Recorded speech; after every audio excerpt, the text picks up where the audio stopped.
অনেক আগেই বলেছিলাম corona virus is a scam. Corona ভাইরাসের মাধ্যমে আপনার শরীরে যে টিকা পুশ করা হয়েছে সেই টিকার কারণে আপনার শরীরে আজকে অ্যালার্জি হয়েছে, আপনার শরীরে আজকে চুলকানি হয়েছে, আপনার শরীরে আজকে খোসপচরা হয়েছে। এগুলো বললে আপনারা হাসাহাসি করেন, এগুলো বললে অনেকেই ঠাট্টা বিদ্রুপ মনে করেন, এগুলো বললে আপনারা অনেকে পাগল মনে করেন, এগুলো বললে আপনারা অদ্ভুত মনে করেন। অথচ আপনার শরীরে কি হয়েছে, আপনার শরীরে রোগ প্রতিরোধ ক্ষমতা কতটা কমে গিয়েছে একটু আপনি লক্ষ্য করবেন।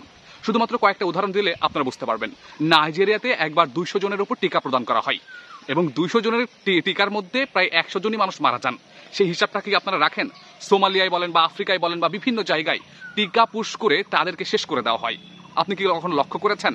বিল গেটস, ভালো কথা, বিল গেটস সে সফটওয়্যারে, সে অ্যাপসে, সে ডেভেলপমেন্টে এগুলোতে খুব ভালো কিছু করছে, কিন্তু সে যদি হুট করে স্বাস্থ্য খাতে কাজ করে তাহলে কেমন দেখায়? কারণ সে স্বাস্থ্য খাতে কাজ করেই ভারতবর্ষের মধ্যে প্রায় 10 লক্ষ টিকা, আমি যদি ভুল না করি, পুশ করেছিল।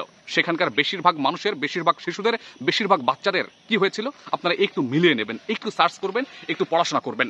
আমি যখনই বলি যে টিকা দেওয়াটা ঠিক নয়, আমি যখনই বলি যে এইভাবে পাশ্চাত্যের তৈরি করা মাপকাঠিতে চলা ঠিক নয়, আমি যখনই বলি যে পাশ্চাত্য আগ্রাসন আমাদেরকে শেষ করার জন্য তারা মাঠে নেমেছে, তখনই আপনারা আমাকে যা ইচ্ছা তা বলেন।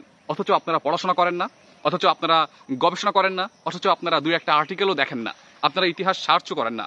আপনারা গুগল তো আছেই, গুগল একটু সার্চ করেন। যদি আমার কথা মিথ্যা হয়ে থাকে তাহলে ওকে আপনি আমাকে জানান, আমি যখন সেটা মেনে নেব। তাহলে আপনারা তা না করে কেন আপনারা আমার উপর অভিযোগ আরোপ করেন? এই যে সামনে আসতেছে এআই এর যুগ, সামনে আসতেছে প্রযুক্তির যুগ, সামনে আসতেছে টেকনিক্যালের যুগ, তখন কি করবে? আপনার শরীরে পুশ করা হবে চিপ, যে চিপের মাধ্যমে আপনি ব্যাংকে লেনদেন করতে পারবেন, বিদেশে যাইতে পারবেন, পাসপোর্ট ভিসার কোনো কিছু প্রয়োজন হবে না। আপনি তখন যা ইচ্ছা তা ইচ্ছা করতে পারবেন, কারণ সেটার মধ্যে সকল কিছু ঢুকিয়ে দেওয়া হবে। তখন আপনি কি করবেন? তখন আপনি মানুষ থাকবেন নাকি রোবটে পরিণত হবেন?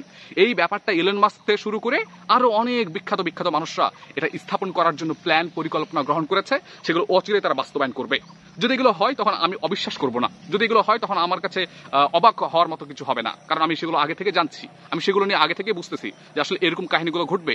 যখন কোনো রাজত্বকে, যখন কোনো সাম্রাজ্যকে শেষ করে দিতে হবে, তখন তাদের মধ্যে ভাইরাস ছড়িয়ে দিতে হয়।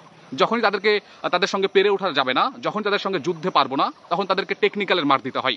সেই মারটা সাম্রাজ্যরা, সেই মারটা পাশ্চাত্যরা আমাদের উপর দিচ্ছে, অথচ আমরা সেগুলো গ্রহণ করছি না, অথচ আমরা এখনো চিন্তা ভাবনা করছি না এগুলো হবে না, এগুলো হচ্ছে না। অথচ ধীরে ধীরে সকল কিছু নর্মাল করা হচ্ছে, ধীরে ধীরে সকল কিছু নর্মাল করে করে আপনার মধ্যে আমার মধ্যে পুশ করা হচ্ছে। তখন আমাদের কি দেরি হয়ে যাবে না? আমাদের কি এখনই সময় নেওয়ার সময় নয়? এখনই কি উপযুক্ত সময় নেওয়ার মতো সেই ব্যাপারগুলো আসে নাই?